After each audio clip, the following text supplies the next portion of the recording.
Brought to you by KR Mangalam University. We provide you the platform to turn your dreams into reality. Give wings to your aspirations with KR Mangalam University.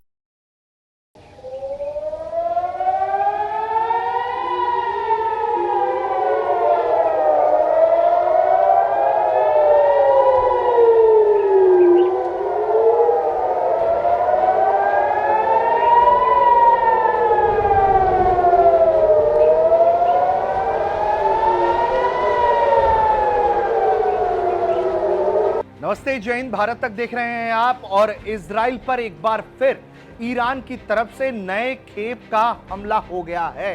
पहले 12 तारीख को Israel Iran पर हमला करता है और उसके जवाबी कार्रवाई में 13 तारीख की रात को ईरान हमले की कार्रवाई शुरू कर देता है इजराइल पर। यह कई घंटों तक चलता रहता है। उसके बाद थोड़ी देर के लिए चीजें शांत पड़ती हैं, लेकिन 14 तारीख की सुबह, इस वक्त जब वहां पर सूर्योदय हुआ ही है, आसमान में मिसाइल एक के बाद एक दागे गए हैं, इजराइल में इंटरसेप्ट किए जा रहे हैं। कई जगह धमाकों की आवाज सुनी गई है, कई जगह आयरन डोम काम करता हुआ देखा गया है।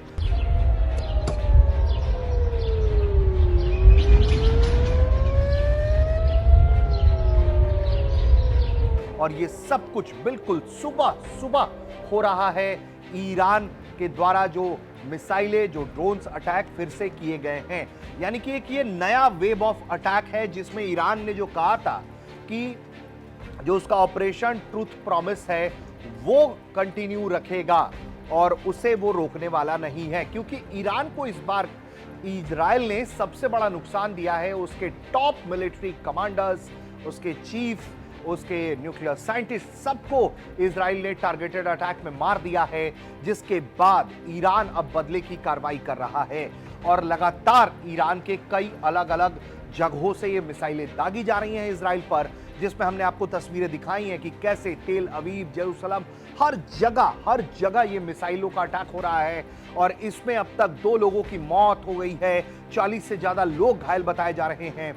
और बताया यह जा रहा है कि बीते 24 घंटे के अंदर इजराइल का अलग अलग इलाका जो है वो ईरानी मिसाइलों के जरिए जो है उसमें हिट किया गया है। वहां पर तकरीबन 100 बैलिस्टिक मिसाइलों का एक वेव आया था बीती रात, यानी कि 13 तारीख को जब यह अटैक किया गया था ईरान की तरफ से जवाबी कार्रवाई में।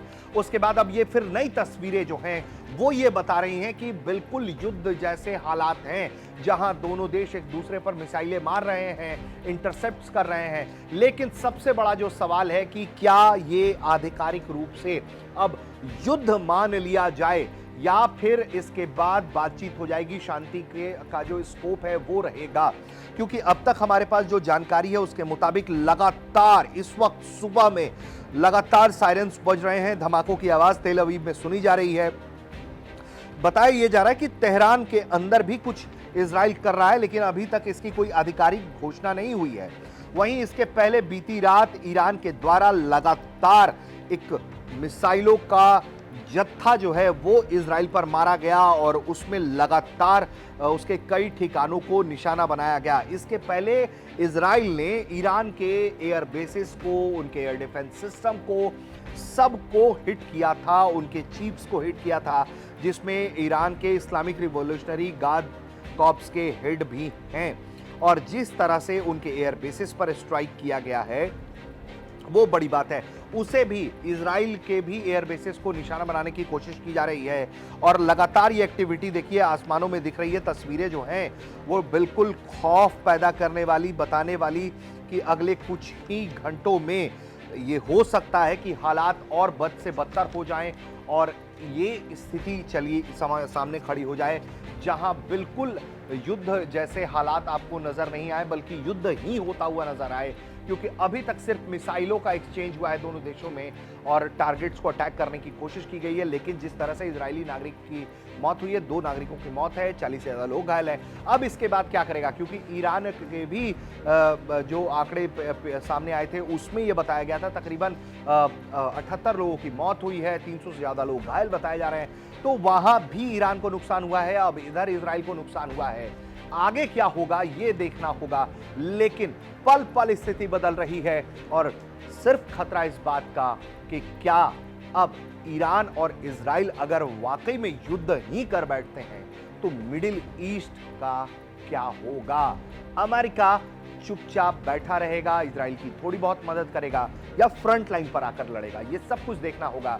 और इस्लामिक दुनिया ईरान का साथ कैसे देती है इसका सबको इंतजार है। आप देख रहे थे भारत तक।